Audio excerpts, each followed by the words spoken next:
Good evening.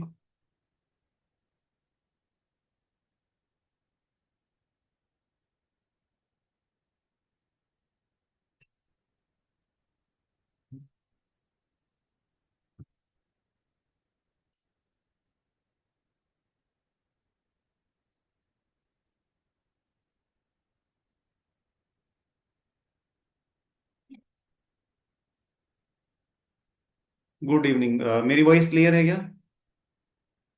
Yes sir. हाँ sir. Okay, thank you.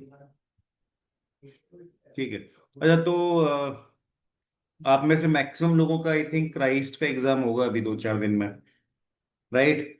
तो सभी को मॉक टेस्ट का लिंक आ चुका है, या कोई ऐसे हैं जिनका मॉक टेस्ट का लिंक नहीं आया?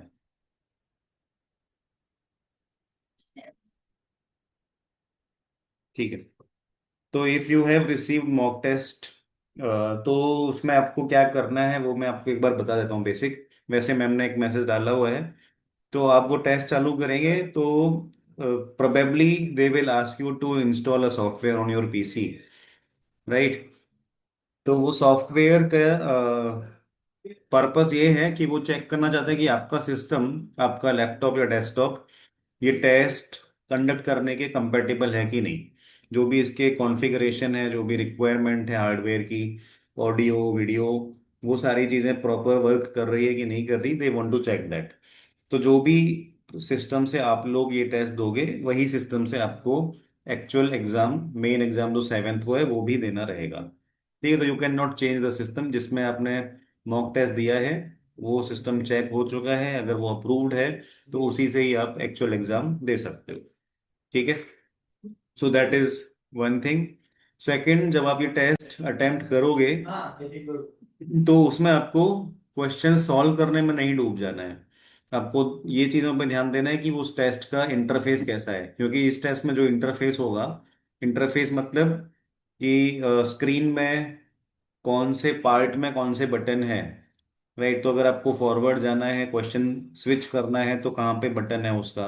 अगर आपको बैकवर्ड जाना है तो उसका बटन कहाँ है। अगर आपको क्वेश्चन नंबर 1 से क्वेश्चन 10 पे स्विच करना है तो उसके लिए किधर जाना पड़ेगा, राइट? अगर आपको कोई क्वेश्चन मार्क फॉर रिव्यू करना है तो रिव्यू का बटन कहाँ है, राइट? अगर आपको एंड टेस्ट करना है तो वो बटन कहाँ है। तो ये सारी चीज़ें आपको देखनी है, टाइमर कहाँ है, ये सारा स्क्रीन का सेटअप आपको समझना है। एंड कौन से बटन्स कहाँ पे हैं ये समझने हैं। क्लियर? तो that is our main idea. अगर आपको कोई क्वेश्चन अटेम्प्ट कर दिया आपने, बट देन यू फील कि ये नहीं अटेम्प्ट करना है क्योंकि जो मैंने किया है वो शायद रॉन्ग है आंसर, तो क्योंकि नेगेटिव मार्किंग है तो you would not want to leave that question attempted. अगर आपको लग रहा है कि आपका आंसर रॉन्ग है तो वो क्लियर करने का भी एक बटन होता है। आपने अगर मार्क कर दिया है, then if you unmark want to unmark it, तो वो आंसर क्लियर करने का भी एक बटन होता है, तो वो भी आप ढूंढ के रखना कि कहाँ है। तो ये सारी चीज़ें आपको ध्यान से ऑब्जर्व करनी है इस मॉक टेस्ट में। ठीक है। क्वेश्चन सॉल्व करने के पीछे नहीं भागना है। राइट? दूसरी बात, अ, ये एग्जाम में मार्क फॉर रिव्यू का एक ऑप्शन आता है जिसका फंक्शन आपको समझना जरूरी है। अगर कोई क्वेश्चन आपने मार्क फॉर रिव्यू किया, दैट मीन्स आप वो क्वेश्चन पे वापस आके उसको सॉल्व करना चाहते हो। ठीक है। तो रिव्यू वाला जो बटन है वो सिर्फ आपकी फैसिलिटी के लिए है। उसका टेस्ट सबमिट होने के बाद उसका कोई फंक्शन नहीं बचेगा। अगर समझ लो टेस्ट सबमिट होने के टाइम पे आपके 3 क्वेश्चंस ऐसे थे जो मार्क्ड फॉर रिव्यू हैं, राइट? तो वो मार्क फॉर रिव्यूज वो सिर्फ आपकी फैसिलिटी के लिए थे। सबमिट हो गया अगर टेस्ट तो वहां सामने जब टेस्ट का इवैल्यूएशन होगा तो उनको नहीं पता चलेगा कि ये क्वेश्चन मार्क फॉर रिव्यू था। तो अगर उन मार्क फॉर रिव्यू क्वेश्चन का आपने आंसर कुछ डाला हुआ है तो वो आंसर चेक किया जाएगा। एंड अगर वो आंसर सही है तो आपको पॉजिटिव मार्क्स भी मिलेंगे, और अगर वो आंसर रॉन्ग है तो आपको निगेटिव भी मिलेगा। मार्क फॉर रिव्यू होने से उसका मीनिंग ये नहीं है कि आपने उसको फाइनल आंसर में कन्वर्ट नहीं किया था, वो वैसा नहीं है। ठीक है। तो ये कुछ बेसिक पॉइंटर्स आपको ध्यान रखने हैं। एंड आई होप आप लोग कल सभी लोग ये अटेम्प्ट कर लोगे। ये मॉक टेस्ट अटेम्प्ट करना भी कंपलसरी है। क्योंकि वो उसके ही थ्रू आपके सिस्टम पे वो सॉफ्टवेयर इंस्टॉल होगा, जो जिससे आपका मेन एग्जाम चालू होगा। ठीक है, तो मॉक टेस्ट मिस नहीं कर सकते हो आप। सर सेम डिवाइस होना कंपलसरी है? हाँ, क्योंकि पर्पस ही वही है कि वो डिवाइस की कंपेटेबिलिटी चेक करना चाहते हैं। Okay sir. अगर आपने कंपेटेबिलिटी चेक कर ली एक दूसरे लैपटॉप से, फिर आप मेन एग्जाम देने बैठो दूसरे लैपटॉप से, तो फिर वो नहीं वर्क करेगा, या फिर आपको उसका भी फिर से कंपेटेबिलिटी चेक करना पड़ेगा, ये पूरा प्रोसेस देना पड़ेगा। तो उस दिन ये मॉक टेस्ट का लिंक एक्टिव होगा कि नहीं होगा वो आपको नहीं पता है ना, तो वो सब रिस्क में, वो सब झंझट में नहीं सर जाना। होगा ही नहीं, उन्होंने लिखा है कि एक ही बार ओपन हो सकता है। बस, तो हाँ, तो फिर वो, इसलिए मैं आपको पहले से ही बता रहा हूँ कि जो भी सिस्टम आप कल यूज करेंगे मॉक टेस्ट के लिए, वही सेम सिस्टम आपको एक्चुअल एग्जाम में यूज करना है। बोलिए नीव। सर सेक्शन वाइज मतलब अप्रोच कर सकते हैं ना पेपर में? सेक्शन वाइज मतलब? मतलब वीए फिर उसके बाद डीआई डायरेक्ट करना हो तो मतलब वो मतलब ऐसा ऑप्शन है क्या फिर? यार लास्ट ईयर तो था वो ऑप्शन, अब इस साल होगा कि नहीं पता नहीं। Okay sir. हम्म। ठीक है, तो ये ऑप्शन लास्ट ईयर था। सर वो तो मॉक टेस्ट में पता चल जाएगा ना कि कैसा होगा। हाँ, चांसेस आर कि वो मॉक सर टेस्ट नहीं, में भी मॉक वैसे। में सर मॉक टेस्ट में सिर्फ एक ही सेक्शन दिया है कि अच्छा, आपने अटेम्प्ट कर लिया क्या? हाँ सर। ठीक है, तो मॉक टेस्ट में कितने क्वेश्चंस हैं? Sir 10 question.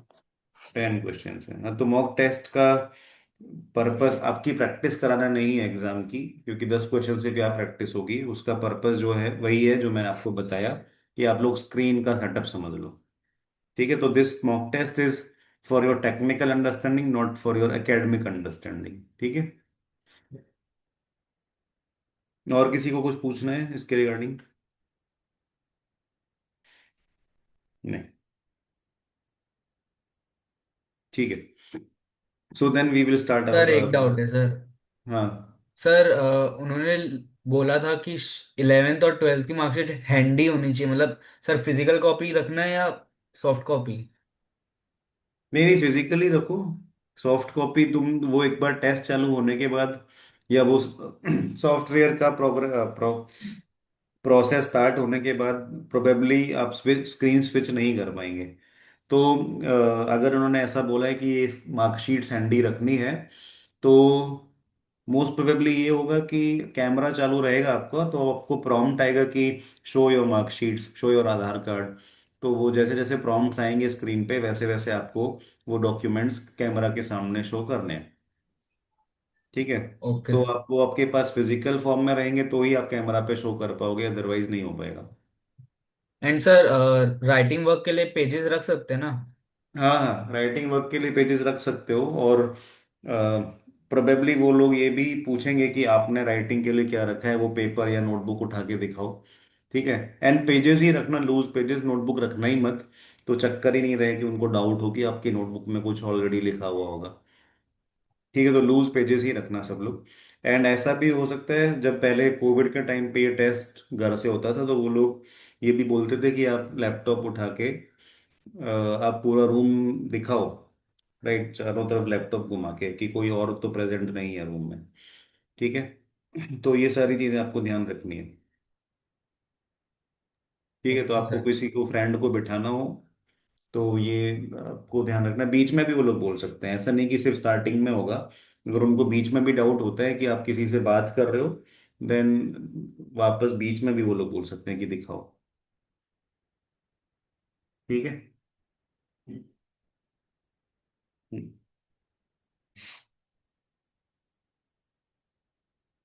तो आधार कार्ड एंड दोनों मार्कशीट 10th 11th की, जो आधार कार्ड भी आप साथ में रखना, क्योंकि वो लोग आइडेंटिटी भी चेक करना चाहेंगे। ठीक है, तो ये 3 डॉक्यूमेंट्स आप साथ में रख सकते हो। राइटिंग वर्क के लिए pen, pencil and loose papers, ये साथ में रख सकते हो। और भी डाउट? ठीक है।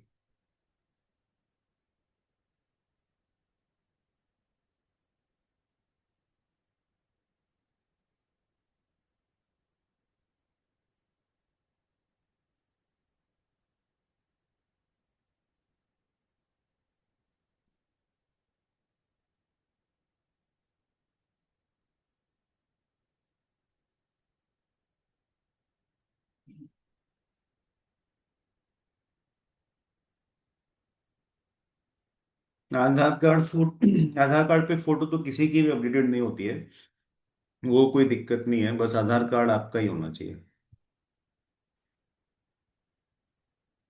ठीक है, तो फोटो का लोड नहीं लो, वो उनका लुकआउट है, कैसे चेक करेंगे, है ना, बस आप किसी फ्रेंड का आधार कार्ड लेके नहीं बैठना बस। ऐसे भी कैमरा में फोटो तो बहुत क्लियरली दिखाई देगा भी नहीं, वो बस चेक करना चाहते हैं कि नाम वगैरह सब आपका ही है ना।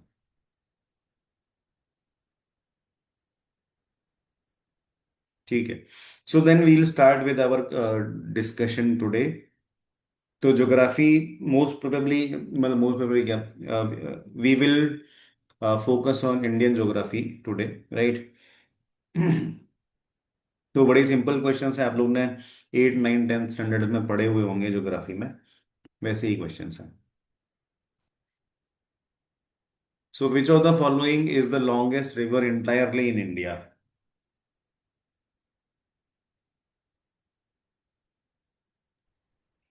तो if anyone would like to answer. Brahmaputra. Sir B. Ganga. Ganga या सर ब्रह्मपुत्र? Option C. हाँ, ठीक है, तो answer is option C, not Ganga not Brahmaputra. Right, तो क्वेश्चन आप ध्यान से पढ़ो। Entirely in India, although Brahmaputra is the longest river, but Brahmaputra is not entirely in India, वो चाइना में भी है, फिर इंडिया में एंटर करती है, राइट, तिब्बत से निकलती है, चाइना से होते हुए इंडिया में एंटर करती है, then it flows into Bangladesh also. तो आप ब्रह्मपुत्र के बारे में ये नहीं बोल सकते कि it lies entirely in India. ठीक है, सेम गोज फॉर गंगेस। तो गंगा भी इंडिया में है बहुत सारे, उसका बहुत सारा पार्ट, बट फिर बाद में ये बांग्लादेश में भी चली जाती है, right. So that is why Ganga is also not the answer, although both Ganga and Brahmaputra are longer than Godavari, but Godavari is the river जो इंटायरली इंडिया में है। ठीक है, समझ आया क्या? So Godavari river is the longest river in India, it is approximately 1465 kilometre. Ganga की length 2510 है, एंड ब्रह्मपुत्र की और भी ज्यादा है, 2900 kilometre. But Brahmaputra and Ganga दोनों ही ऐसे रिवर्स हैं जो इंडिया में, जिनका कुछ पार्ट है, बाकी पार्ट दूसरे कंट्रीज में है। ठीक है, है?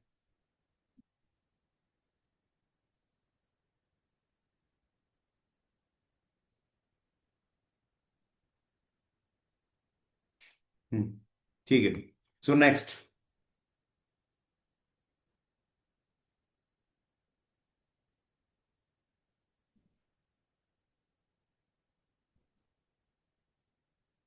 What is the primary reason for the occurrence of monsoon in India?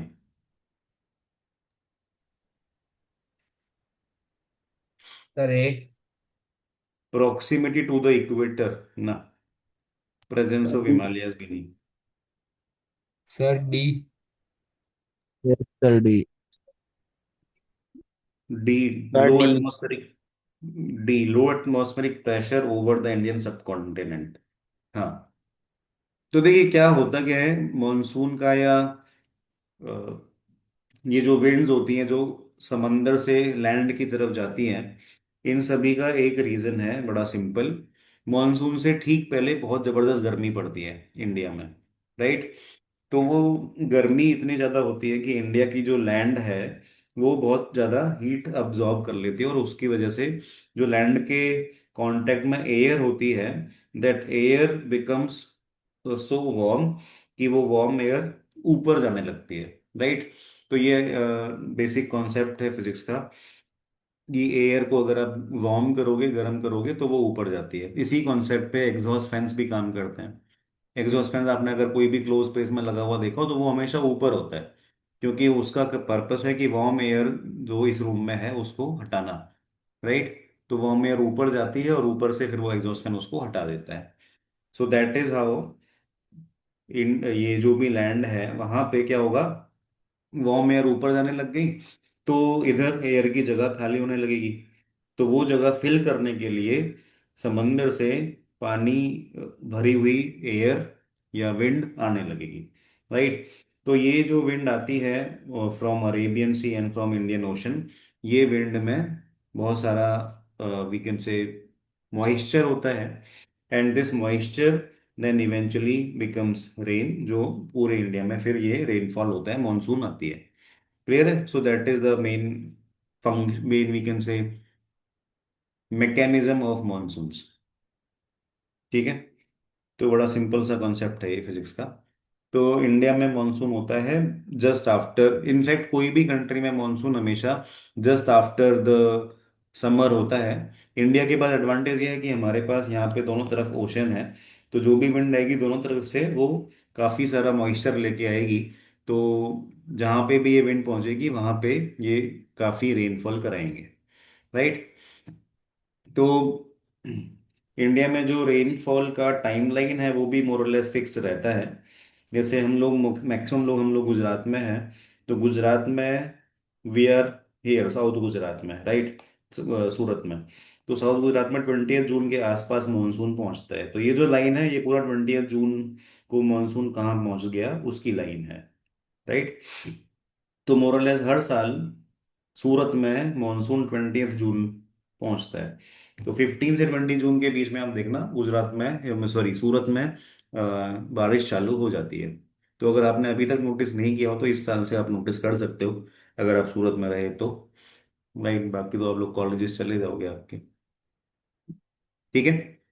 So that is how monsoon functions. Next, which of the following mountain range is found in the northern region of India? Sir option C. C. ऐसे तो north में हिमालयाज हैं, but Himalayas option में नहीं है। तो उसके बाद कौन सा और माउंटेन रेंज है जो नॉर्थ में है? It is Aravalli, right. तो ये जो इंडिया के मेजर माउंटेन रेंजेस हैं उसका एक मैप है। So Aravalli goes from Rajasthan to almost Delhi. तो दिल्ली में भी अरावली के कुछ पार्ट्स हैं, जिसमें से मैक्सिमम तो अभी ऐसे इंक्रोच हो चुके हैं, ज़्यादा कुछ बचा नहीं है। ये हिमालयाज हैं सबसे लंबे। And then we have these mountain ranges also, Western Ghats and Eastern Ghats. ठीक है? तो इंडिया में दोनों साइड यहाँ पे माउंटेन रेंजेस हैं, इंडिया के साउदर्न पार्ट में। तो ऑब्वियसली अगर आप यहाँ पे खड़े होकर देखो तो ये वेस्ट है और ये ईस्ट है। तो that is why this is called western Ghats और this is called eastern Ghats. ठीक है? घाट का मतलब क्या होता है? वाटर बॉडी के पास जो किनारा होता है उसको घाट बोलते हैं। तो अगर आप ये देखो कि ये इतना बड़ा वाटर बॉडी है, यहाँ पे ओशन है, राइट, सॉरी अरेबियन सी है, तो अरेबियन सी के पास ये एजेस की तरह या किनारे की तरह काम करते हैं। That is why it is called western Ghat. ठीक है? समझ आया ना? तो यहीं पे ही क्यों घाट बोलते हैं? क्योंकि इसके ही बाजू में पानी है, यहाँ पे पानी नहीं है। दैट इज वाई हिमालय को घाट नहीं बोलते।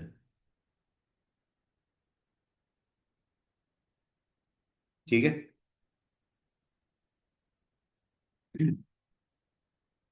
Which country has the highest number of active volcanoes?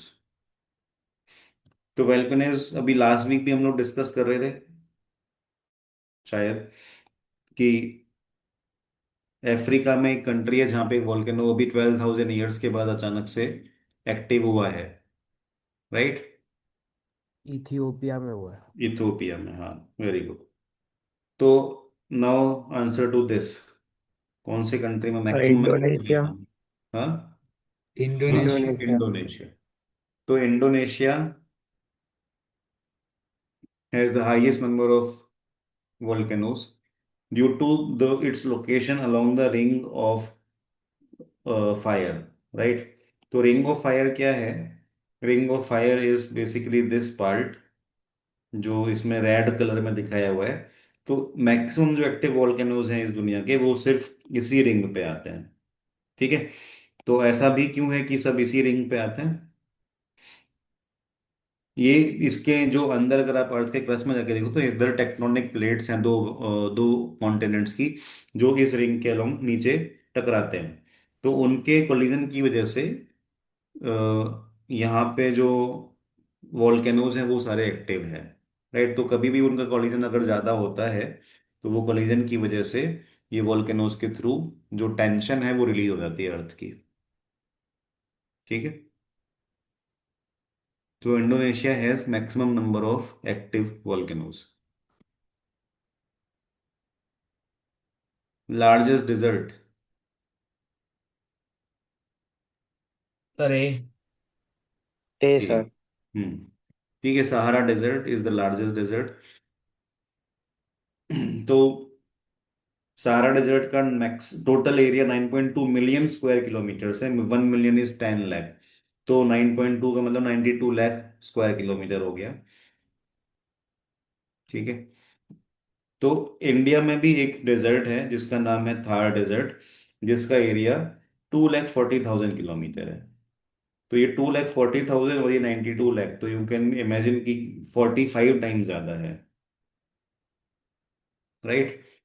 तो which is huge.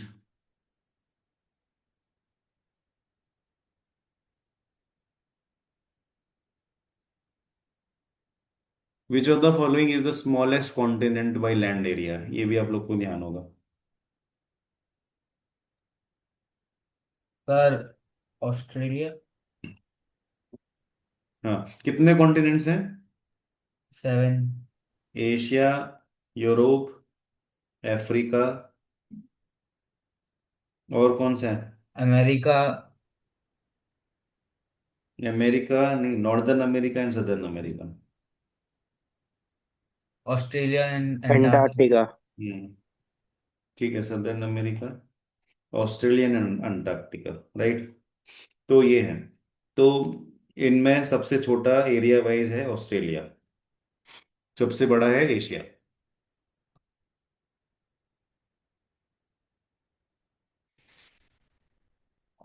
Which river is known as sorrow of Bihar?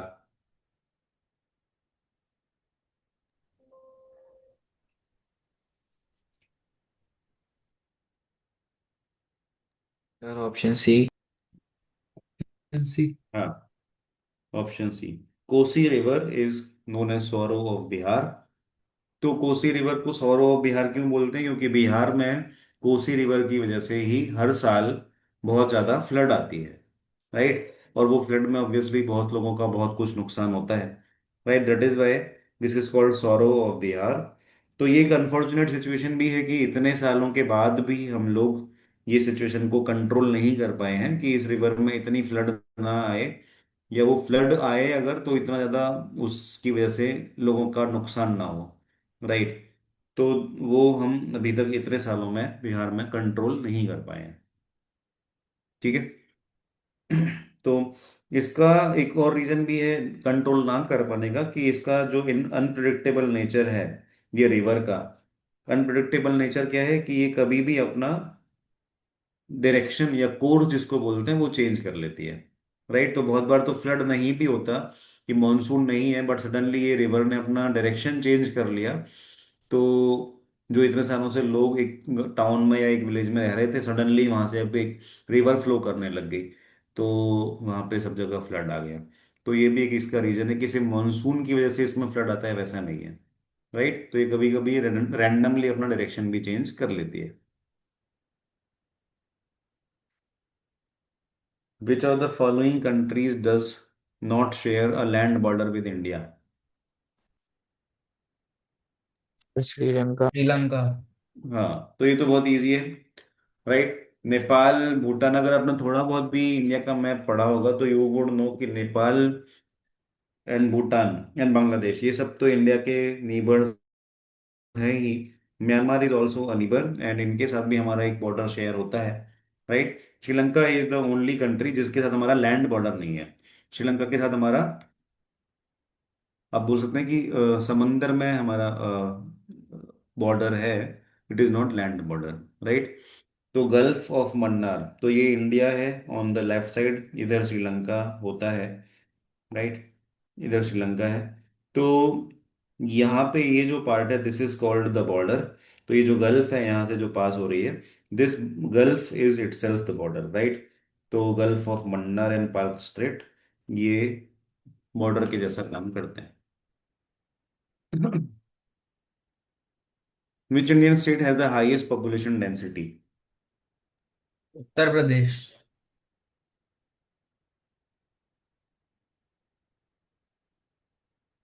बाकी लोग सब एग्री करते हैं उत्तर प्रदेश है क्या?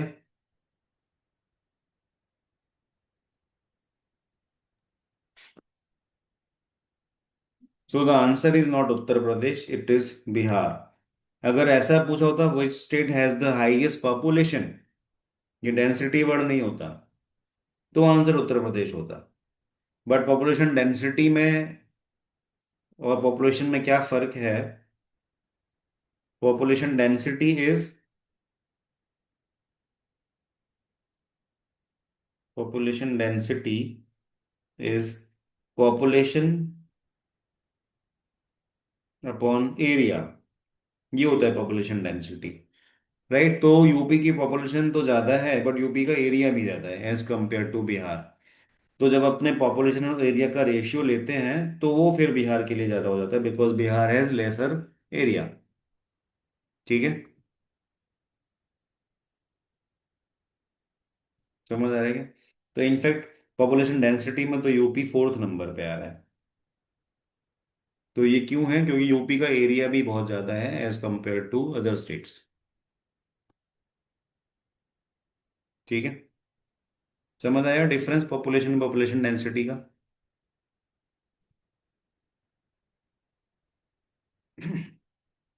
How many Indian states share their borders with Afghanistan? Afghanistan एक इंडिया का नेबरिंग कंट्री है, राइट? तो इंडिया के कितने स्टेट्स हैं जो अफगानिस्तान से अपना बॉर्डर शेयर करते हैं? Sir one. वन। तो कौन है वो one? Jammu and Kashmir. Sir वो जम्मू तो, एंड कश्मीर। हाँ। टू नहीं, टू नहीं, आंसर वन ही है। राइट, तो answer is one, that is Jammu and Kashmir. अब इसमें आप ये मैप में थोड़ा समझ सकते हैं, अफगानिस्तान इज हियर, ये अफगानिस्तान है, राइट? इंडिया के लिए मैंने आपको बताया था थोड़े 2-3 दिन क्लास पहले भी, कि इंडिया का एक्चुअल जो कश्मीर था वो ये पूरा था, ये ग्रीन में जो है वो भी, और यहाँ पे जो रेड में है वो भी। ठीक है, ये पूरा कश्मीर था इंडिया का। तो अभी ये कश्मीर को पहले पाकिस्तान ने ये हड़पा यहाँ से इन 1947-48, फिर 1962 में चाइना ने ये वाला पार्ट ले लिया हम लोग से।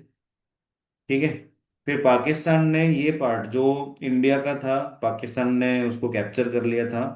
पाकिस्तान ने ये पार्ट चाइना को गिफ्ट कर दिया बाद में। ठीक है, so now this part is also under the control of China. तो अगर अपने एग्जिस्टिंग बाउंड्रीज के हिसाब से देखें, अगर हम मान लें कि ये ही हमारा कश्मीर का ऑक्यूपेशन है, तो फिर अफगानिस्तान के साथ हमारा लैंड कॉन्टेक्ट नहीं है। But because we have claimed, India has claimed कि पाकिस्तान ने ये इलीगली ऑक्यूपाई करके रखा है and they will have to vacate it one day, तो हम लोग यही मानते हैं कि ये हमारा ही लैंड है, and that is why India and Afghanistan are neighbours. ठीक है, so that is how we can say India shares some border with Afghanistan. Sir Jammu and Kashmir तो यूनियन टेरिटरी हुआ ना।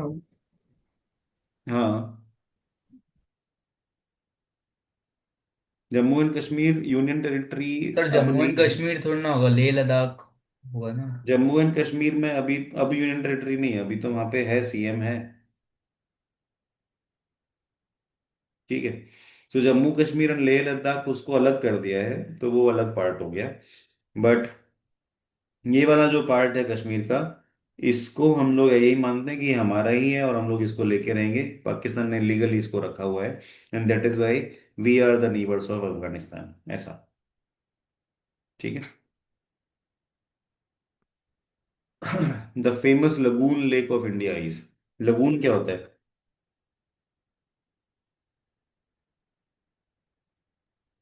सर दाल लेके चांस। क्या? दाल लेक। डल लेक ना, डल लेक लगून लेक नहीं है। मानसरोवर। हाँ, चिल का लेक। तो देखिए, आंसर इज लगून क्या होता है पहले ये समझते हैं। तो डल लेक तो कश्मीर में है, वहां पे ये लगून नहीं बन सकते। तो लगून होता है कि रिवर का या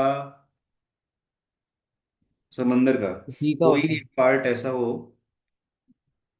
हाँ, कोई कुछ बोल रहा था। सर शायद सी का होता है। हाँ, ठीक है। तो सी का एक पार्ट ऐसा है, रिवर का भी एक पार्ट ऐसा, दोनों में हो सकता है लगून।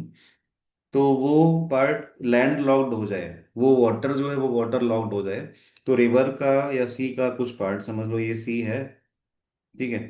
तो सी में कभी कभी हाई टाइड लो टाइड आती है। यहाँ पे समझ लो एक गड्ढा और है, ठीक है, बहुत बड़ा गड्ढा है।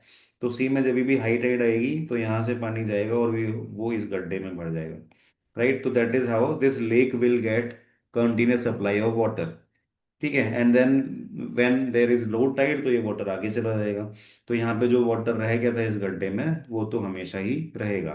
थोड़ा बहुत वाटर कम होगा तो नेक्स्ट हाई टाइड पे फिर से वो रिप्लेनिश हो जाएगा। ठीक है, तो that is how this lake is called lagoon lake. तो इसमें समंदर का पानी है। और वैसे ही लगून एक रिवर के इसमें भी बन सकता है। रिवर समझ लो एक ऐसे फ्लो हो रही है, ठीक है, एंड सडनली यहाँ से थोड़ा सा पानी का एक स्ट्रीम ब्रेक होके इधर एक यहाँ पे एक पॉन्ड है, इसमें जाने लग जाए। क्लियर है। तो मैक्सिमम जो वाटर फ्लो है वो तो इसी डायरेक्शन में है, बट यहाँ पे एक बहुत हल्का सा एक स्ट्रीम बना हुआ है जो इस पॉन्ड को कंटिन्यूसली वाटर सप्लाई करते रहता है। तो this is also called a lagoon. ठीक है, तो ये बहुत बड़ा नहीं है कि इसको आप समंदर मान सको, और बहुत छोटा नहीं है कि आप इसको गड्ढा मानो। तो it is like a lake. तो लगून लेक हो गया ये। तो जो भी ऐसे वाटर बॉडीज हैं जिनको कंटिन्यूसली एक सी से या एक रिवर से वाटर सप्लाई मिलते रहती है, तो उनको हम लगून बोलते हैं। ठीक है, तो इंडिया की ये चिल्का लेक जो है वो एक लगून लेक है। ऑक्सबो लेक, ऑक्सबो लेक मैंने सुना नहीं यार। तो इसमें लिखा है ब्रैकिश वाटर लगून। तो ब्रैकिश वाटर क्या होता है?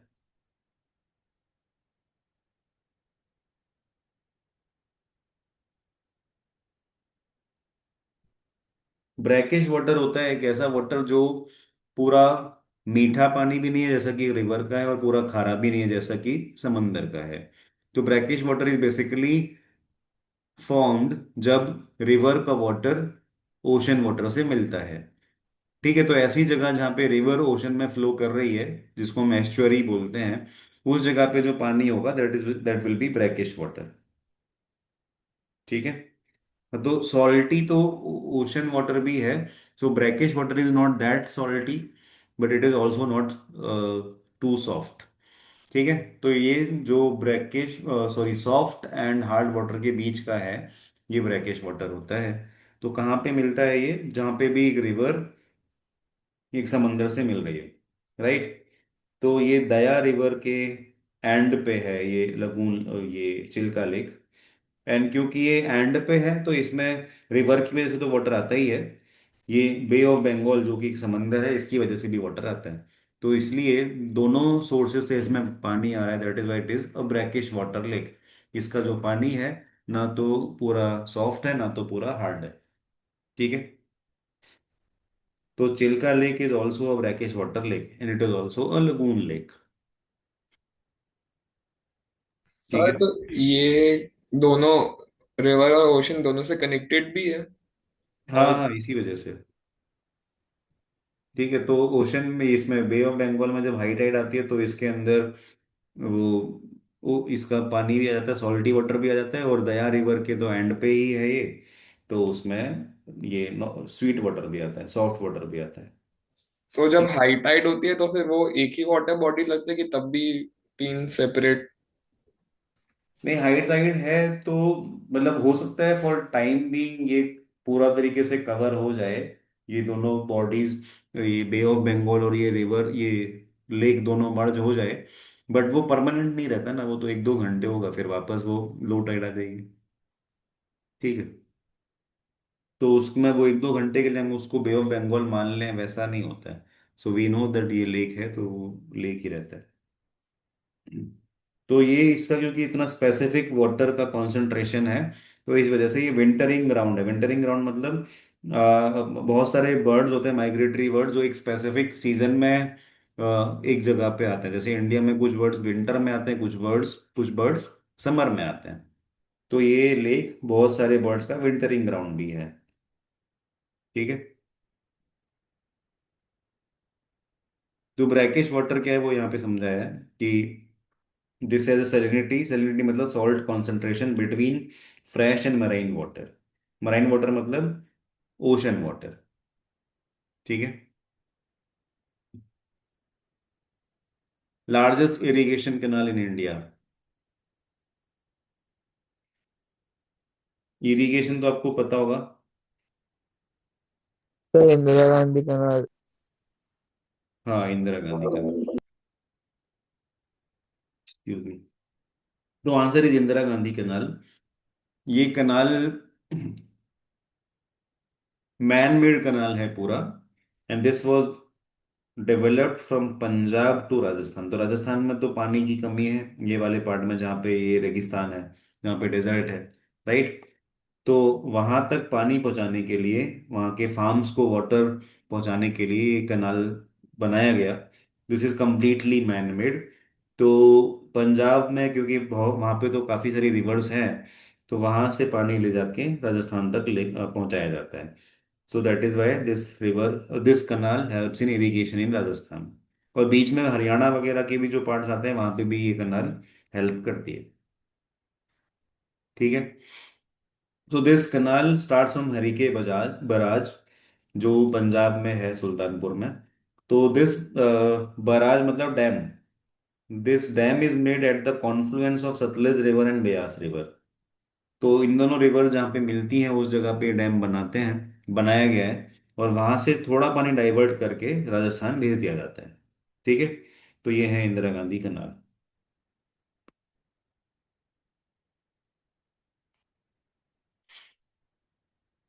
Farakka barrage was commissioned to.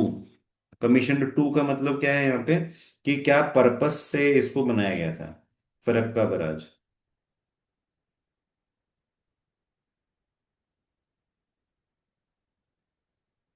Sir D. D, divert water to Bangladesh. अच्छा।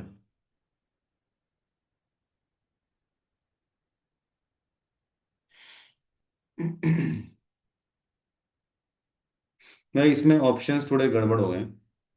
तो फरक्का बराज इसमें ऑप्शंस गलत हैं। तो इसमें आपको आंसर ये देना है कि this was constructed to divert water, Ganga का वाटर को हुबली रिवर में डाइवर्ट करने के लिए।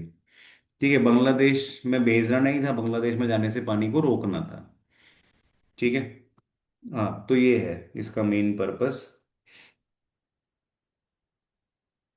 तो इस तरफ बांग्लादेश है, बांग्लादेश में जब गंगा रिवर एंटर करती है तो उसको पद्मा बोला जाता है, राइट। तो यहाँ से गंगा रिवर आती है, ये फरक्का डैम है, फरक्का बराज है।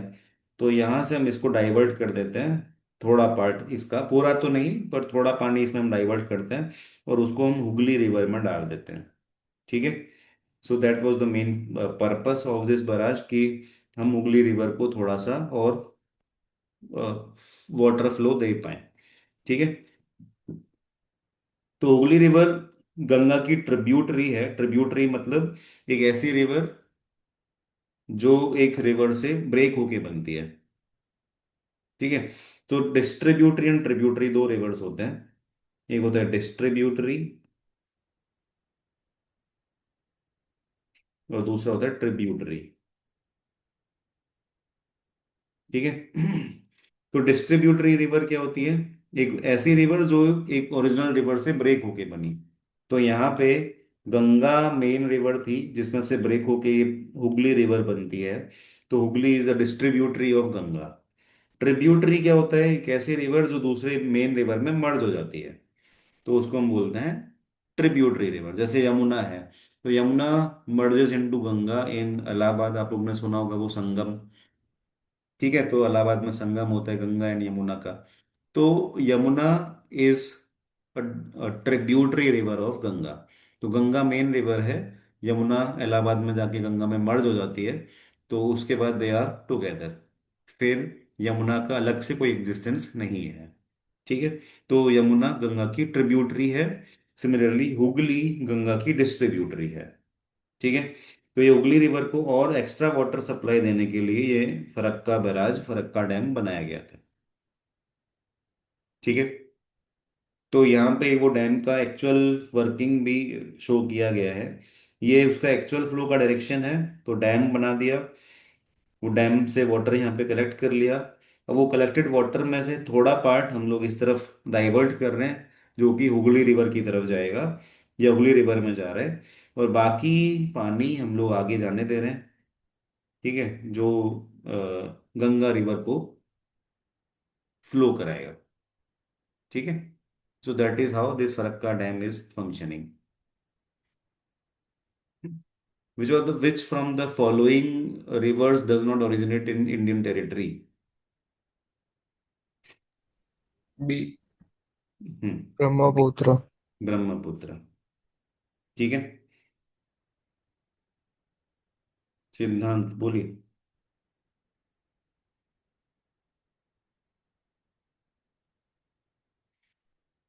बोलो सिद्धांत। ठीक है, so Brahmaputra is the river which originates in somewhere in China, Tibet. आप बोल सकते हो, तो तिब्बत हम लोग बोलते हैं कि is a different country, China बोलता है कि हम तो तिब्बती हैं, ये तिब्बत तो चाइना ही है। राइट।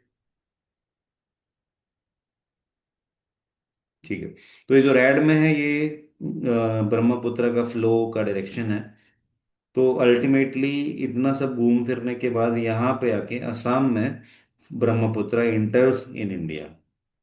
ठीक है, तो मैक्सिमम जो लेंथ है ब्रह्मपुत्र का, it is in China only.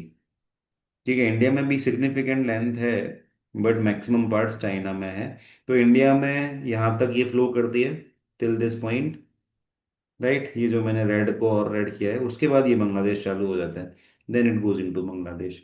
तो इंडिया में तो एक्चुअल में काफी कम पार्ट है ब्रह्मपुत्र का।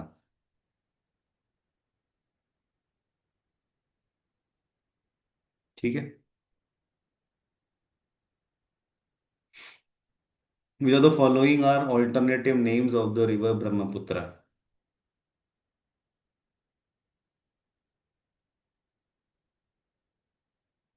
तो अभी एक सांगपो तो अभी अभी हम लोग पढ़ रहे थे लास्ट स्लाइड में ही। Right, Brahmaputra is also called,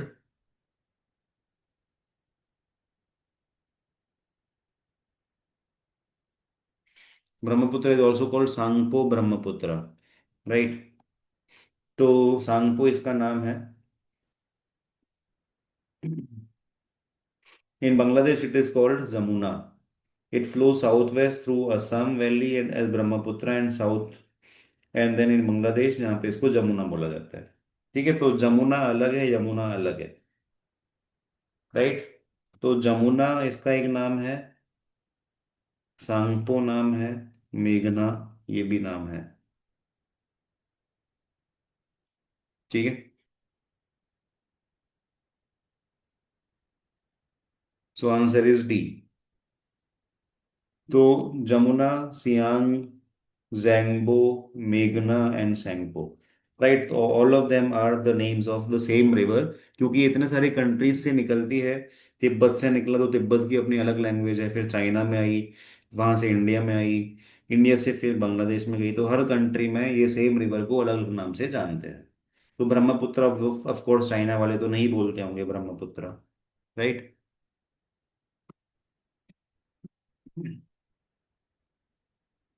हम्म, तो यहाँ पे ये सारे नोमेनक्लेचर भी बताएं। तो तिब्बत में इट स्टार्ट्स एज सैंगपो।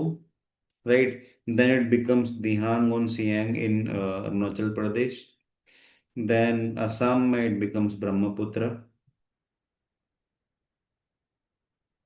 ठीक है, एंड देन बांग्लादेश में it becomes Padma, then it is called मेघना before entering into bay of Bengal. तो बांग्लादेश में ही इसके दो नाम है, पद्मा है, और बे ऑफ बंगाल में जाने के थोड़ी देर पहले इसको मेघना बोला जाता है। थोड़ी देर पहले मतलब उसके कुछ किलोमीटर्स पहले इसको मेघना नाम दिया जाता है। Arrange the following rivers from south to north. तो यहाँ पे आप देख सकते हैं सारे इंडियन रिवर्स हैं। तो इंडिया में साउथ में सबसे पहले कौन सी रिवर आती है, वहां से स्टार्ट करके आपको नॉर्थ की तरफ जाना है। Sir option 3। Sir option 3। Option 3 BDCA। तो कृष्णा सबसे ज्यादा साउथ में है ऐसा, फिर महानदी। तो इसका आंसर है ऑप्शन 4। ये जिस ऑर्डर में लिखे हैं उसी ऑर्डर में वो साउथ टू नॉर्थ जाते हैं। तो दिस इज द मैप। तो सबसे पहले कावेरी रिवर है सबसे ज्यादा साउथ में, then we have Krishna, then we have Godavari. Tapi river इधर है, अपने सूरत से जो फ्लो होती है, बट ऑप्शंस में तापी नहीं था, तो लास्ट में महानदी था। तो कावेरी, कृष्णा, गोदावरी एंड महानदी, इसी ऑर्डर में वो लोग लिखे हैं, कावेरी, कृष्णा, गोदावरी एंड महानदी। राइट, तो आंसर हो जाएगा ऑप्शन 4।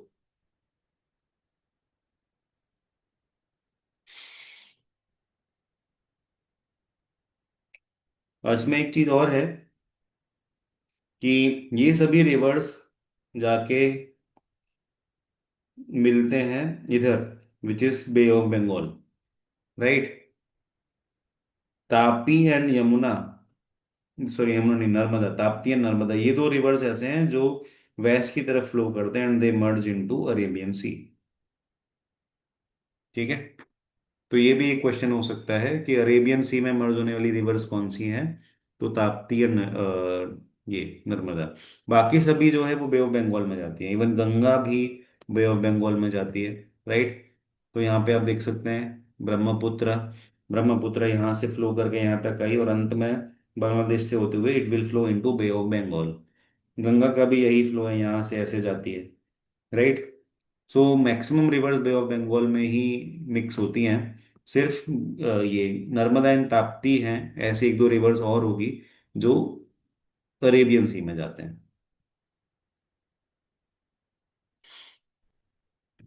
ये तो match the dams and the state in which they are situated.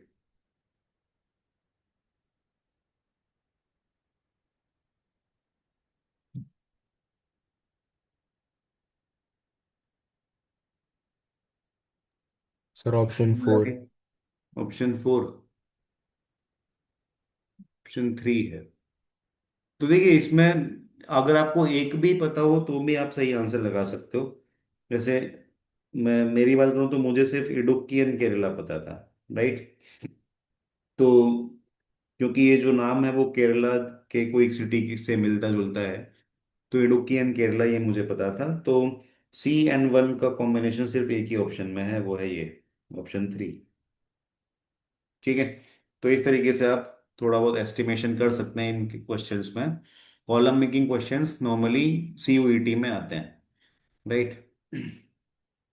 So Tungabhadra dam is constructed across Tungabhadra river. Right, again it is a tributary of Krishna river. तो Tungabhadra is not the main river, वो कहीं पहाड़ों से निकल के आती है वैसा नहीं है। एक जगह पे कृष्णा रिवर ही स्प्लिट हो जाती है, तो इट बिकम, सॉरी, एक जगह पे ये कृष्णा रिवर में ही मर्ज हो जाती है, तो it is a tributary. Right, तो इस तरीके से आप लोग बोल सकते हैं कि ट्रिब्यूटरी है। तो Tungabhadra river, the dam is located near the town of Hospet in Karnataka. ठीक है, तो तुंगभद्रा डैम कहाँ पे है, कर्नाटका में है। तो answer for Tungabhadra is option 4, मतलब 4। तो A and 4 का कॉम्बिनेशन है, एंड इस तरीके से आप बाकी कॉम्बिनेशन भी देख सकते हैं। Sardar Sarovar dam is built on which river, ये तो पता होगा। Narmada. Sir option C. Option Narmada. थी, हाँ। ठीक है, तो सरदार सरोवर डैम ये तो अपने गुजरात में ही है, तो answer is option C, Narmada. तो गुजरात के केवड़िया डिस्ट्रिक्ट में है ये, केवड़िया टाउन में। ठीक है, the largest man made lake in India. Sir Sir, option option B. Option B, C. Govind Sagar lake, right. तो गोविंद बल्लभ पंत ये एक फ्रीडम फाइटर थे, तो उनके नाम पे ये लेक का नाम रखा गया है, राइट। गोविंद सागर लेक भी बोल सकते हैं, इसको बोलते हैं। तो it is located in Sonbhadra district in UP, right. तो रिजर्वॉयर, तो ये जो लेक है वो किस वजह से बनी है, एक रिहंद डैम बनाया है, उस रिहंद डैम के पीछे जो वाटर स्टोरेज किया गया है, राइट। तो that's water storage is Govind Sagar lake, and ये लेक इंडिया की सबसे बड़ी मैन मेड लेक है, ठीक है। तो ये रिहंद सागर डैम यहाँ पे बनाया है, एक रिवर पे, उसके पीछे वाटर जो स्टोर किया गया है, तो उससे इतनी बड़ी लेक बनी है, ठीक है। तो Rihand is here in India. What should be the proportion of forest cover for India to maintain her ecological balance? Sir option C. Option C. C. हाँ, सर 33.3% इंडिया का फॉरेस्ट कवर होना चाहिए कि हम लोग, हमारा इकोलॉजी, हमारा इन्वायरमेंट ये मेंटेन कर पाए, राइट। बट एक्चुअल में है कितना, ये सजेस्टेड है, या इतना होना चाहिए, बट एक्चुअल में है इसका बहुत ही कम, विच इज ओनली 23%। तो 10% का फर्क है, या 10 परसेंटेज पॉइंट्स का फर्क है।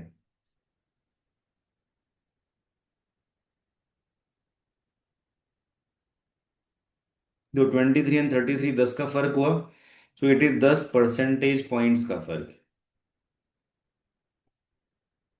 ठीक है। इट इज नॉट 10% का फर्क,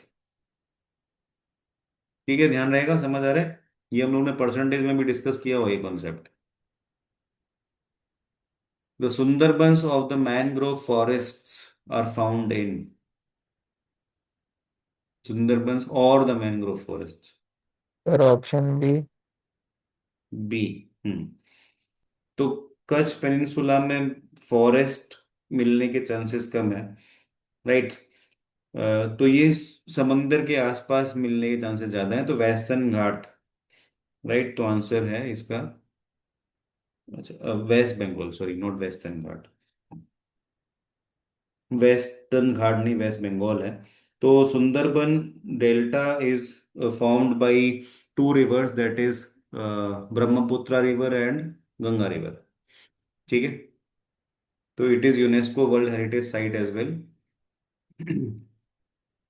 तो ये जो इसमें ये ग्रीन कलर में दिखाया गया है, बांग्लादेश के अंदर ये जो पार्ट है, this is the Sundarban delta. तो इसका थोड़ा पार्ट, बहुत ही कम, ये बंगाल में भी आता है इंडिया के अंदर, बाकी मैक्सिमम पार्ट इसका बांग्लादेश के अंदर ही है, ठीक है। तो this region is densely covered by mangrove forest, and इसमें जो पानी आता है वो दोनों रिवर्स की वजह से आता है, Ganga and Brahmaputra. Which mountain range separates Europe and Asia, ये तो ध्यान होगा। Sir option C. Sorry. Option C, Ural, हाँ, ठीक है। तो यूराल माउंटेन्स है जो यूरोप एंड एशिया को सेपरेट करते हैं। तो एक्चुअल में यूराल माउंटेन की लोकेशन आपको देखने तो ये मैप में दिख सकती है। तो ये यूराल माउंटेन्स है, इसके राइट साइड में एशिया है और उसके लेफ्ट साइड में यूरोप है, ठीक है। तो Ural mountain is a clear cut natural boundary between these two continents, ठीक है। तो मैक्सिमम कॉन्टिनेंट्स के बीच में नेचुरल बाउंड्री ही है, तो भी उनको कॉन्टिनेंट बोलते हैं।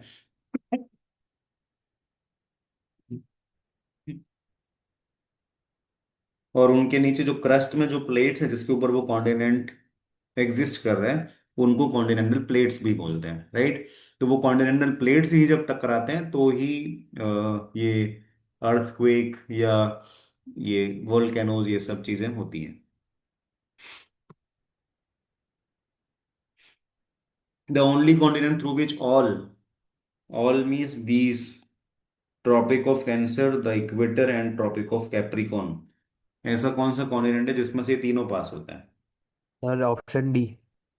Option D, Africa.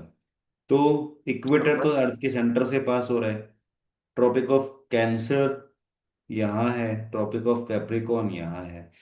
तो तीनों लाइंस एक ही कॉन्टिनेंट से पास होते हैं, तो दैट कॉन्टिनेंट इज अफ्रीका। ठीक है, तो अफ्रीका की सिचुएशन ये है। तो अफ्रीका, ये जो येलो में आपको दिख रहा है, तो ये जो सेंटर में लाइन है इट इज इक्वेटर, उसके ऊपर ये लाइन है it is tropic of cancer, and उसके नीचे जो लाइन है it is tropic of capricorn. ठीक है, तो इनफैक्ट ये अफ्रीका ऐसा है कि ये चारों हेमीस्फीयर्स में, इंडिया, वर्ल्ड वर्ल्ड को अगर आप ऐसे सेब की तरह काट दो पूरी अर्थ को, तो ये चारों हेमीस्फीयर्स में आएगा। आपने ऐसा काटा तो दोनों हेमीस्फीयर में आ गया, उसके बाद ऐसे ही काटा तो इन दोनों में भी आ गया। तो this will be in all four. ठीक है, hemispheres. The city of Istanbul straddles two continents, which are they? Istanbul is a option C. option C, हाँ। Istanbul is the capital city of Turkey, right? तो Turkey in itself ऐसा ही अपने आप को cell करता है, कि सेल करता है मतलब टूरिस्ट के लिए, कि we are bridge between Europe and Asia, right? तो यूरोपियन जैसे उनके शौक हैं और एशिया के जैसे उनके गरीबी है।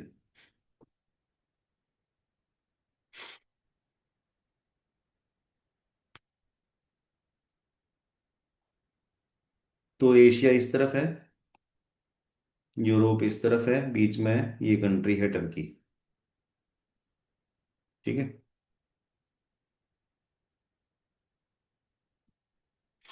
विच of the following is the capital city of Canada? Sir option A.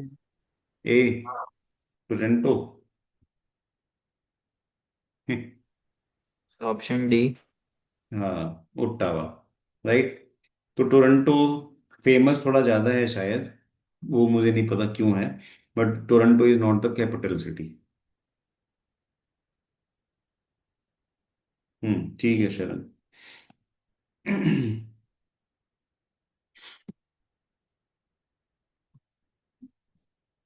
The Great Barrier Reef is located off the coast of which country? Sir option A. हाँ, great Option A. Barrier reef, ये आप लोगों ने शायद नाम सुना होगा। It is near Australia. ठीक है,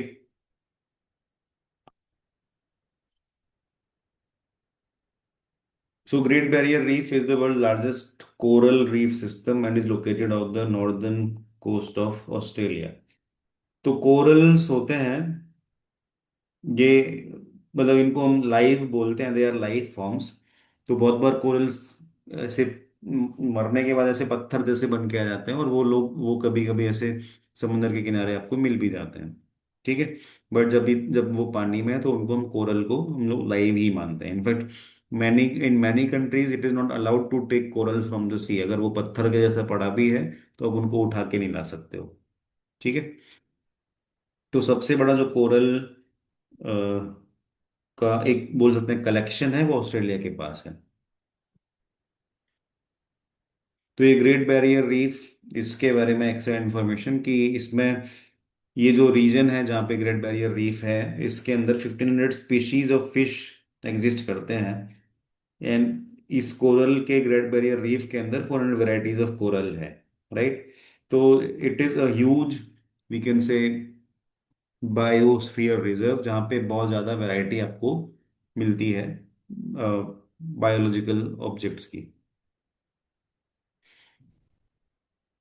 विच country is known as the land of rising sun? ये तो बताओ आप। जापान। हाँ, जापान। जापान। हाँ, तो वाई इज इट सो? अर्थ तो राउंड है, तो कहीं पे भी राइजिंग सन हो सकता है। दिखता सबसे पर पहले जापान में। हाँ, दिखता सबसे पहले जापान में है। तो सबसे पहले तो कैसे पता चलेगा? अर्थ तो राउंड है, सन इधर है, और अर्थ घूमती है, राइट?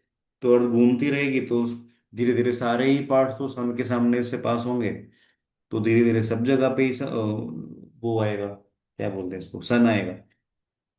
तो हाउ डू वी डिसाइड कि सबसे पहले जापान में ही दिखता है? क्वेश्चन समझ रहे हो मेरा?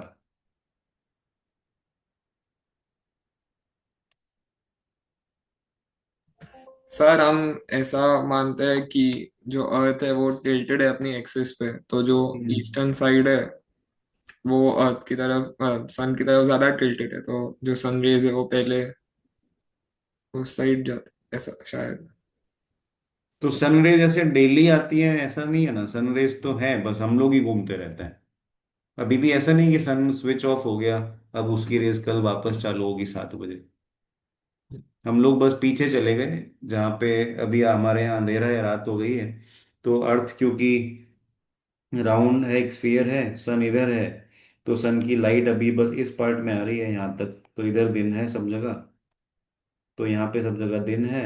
और इस तरफ हम लोग हैं अभी, यहाँ पे रात है। तो घूम के अर्थ वापस से इधर सामने आ जाएगी, तो हमारे यहाँ दिन हो जाएगा। बात समझ रहे हो? तो पहले सबसे वहां पे आया ऐसा तो है ही नहीं, क्योंकि सन तो वही था, उसकी धूप भी वही थी, उसकी रेज भी वही थी। तो ऐसा क्योंकि जापान में सबसे पहले सनराइज हो रहा है।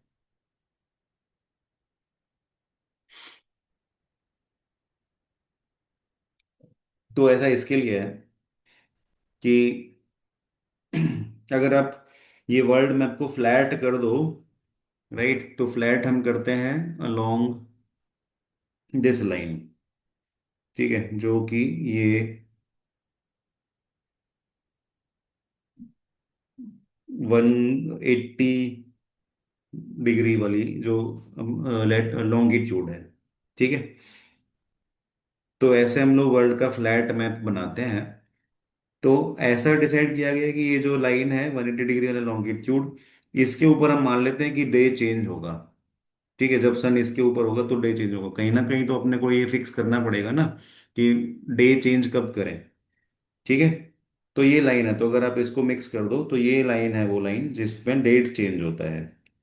ठीक है, तो वो दोनों पार्ट्स में है, अर्थ एक स्फीयर को आपने कट करके ऐसे फ्लैट कर दिया है।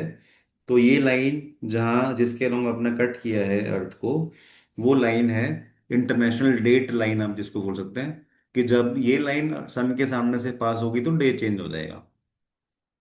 ठीक है, तो जैसे ही लाइन सन के सामने से पास होती है, तो उसके बाद सबसे पहले जो एक लैंड फॉर्म आता है जिस जहाँ पे लोग रहते हैं वो जापान ही है। यहाँ पे लैंड तो है बट इधर तो वो है, बर्फ है, यहाँ पे तो कोई रहता नहीं है। तो this is the first piece of land which is habited by humans, जहाँ पे सबसे पहले सन आता है डेट चेंज होने के बाद। समझ रहे हो ना? तो जैसे ही ये लाइन सन के सामने से क्रॉस हुई, डेट चेंज हो गई, और डेट चेंज होने के बाद सबसे पहले सन रेज कौन से लोगों को दिखेगी? जापान के लोगों को दिखेगी। That is why it is called land of rising sun. ठीक है क्या?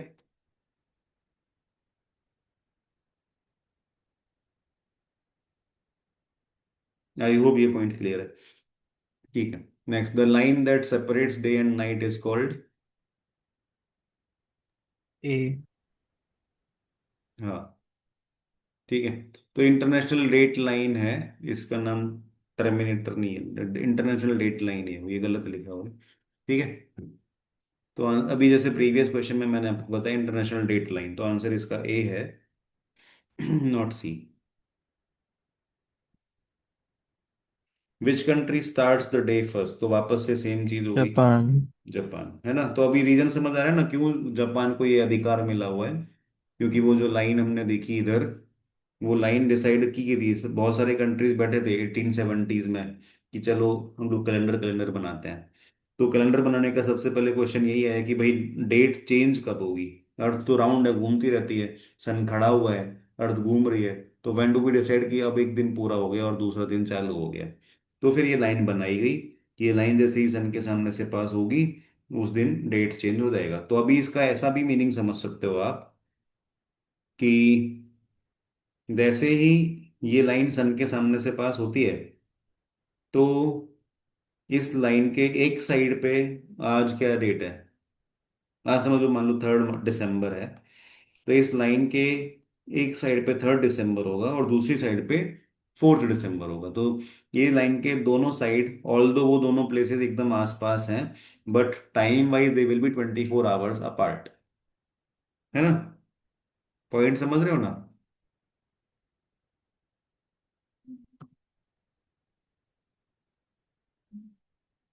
अच्छा। What is India's longitude that determines IST? तो लॉन्गिट्यूड एंड लैटिट्यूड दो लाइंस होती हैं।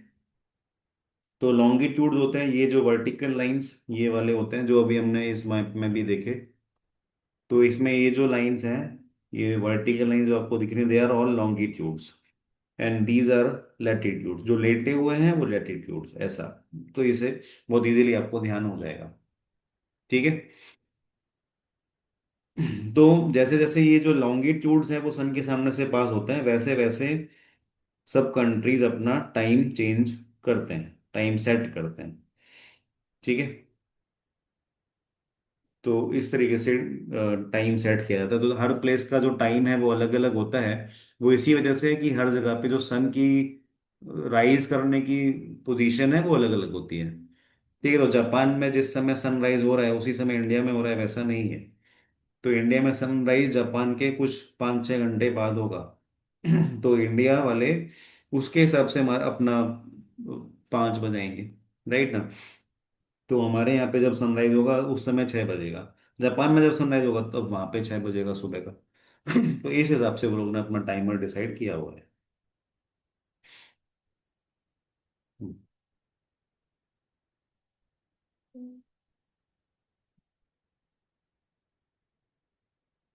तो ये इसमें क्वेश्चन विजिबल नहीं है। तो question is most probably this, which is the longest river in the world? B, Nile river. B, Nile river. Nine. ठीक है। राइट। तो नाइल रिवर ये अफ्रीकन कॉन्टिनेंट में है। तो ऑलमोस्ट आधा अफ्रीका ये क्रॉस करके फिर इधर ये अटलांटिक ओशन में खाली होती है। ठीक है। ठीक है।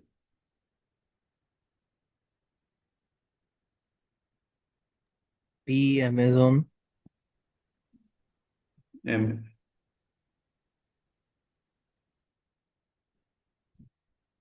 मतलब I produce vast capacity to produce oxygen, तो कौन सा जंग फॉरेस्ट है उसी की बात हो रही है।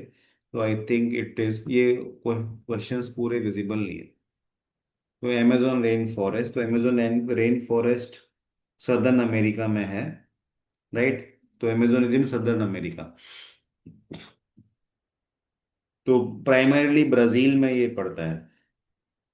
काफी सारी कंट्री, बट ब्राजील का बहुत बड़ा एरिया अमेजोन रेन फॉरेस्ट से कवर हुआ हुआ है। ठीक है। तो ये इसको आप बोलते हैं कि these are the lungs of the world, क्योंकि यहाँ पे जितना जंगल का डेंसिटी है वो और वर्ल्ड में अब कहीं पे नहीं बचा है। ठीक है। तो थोड़ी बहुत स्लाइड्स और हैं, बट आई थिंक टाइम हो गया है बहुत सारा। क्या टाइम हो गया? 10:10 हो गया क्या? ओह, 10:15 हो गया। तो वी विल स्टॉप देन। ठीक है। मैं आपको ये स्लाइड्स शेयर कर दूंगा, तो आप पढ़ सकते हैं, और इसका रीडिंग मटेरियल भी डाल दूंगा, तो वो भी आप पढ़ सकते हो। ठीक है। तो फिर कल मिलते हैं विद मोर स्लाइड्स। ठीक है। Thank you then. थैंक्स। ठीक है। ओके। बाय।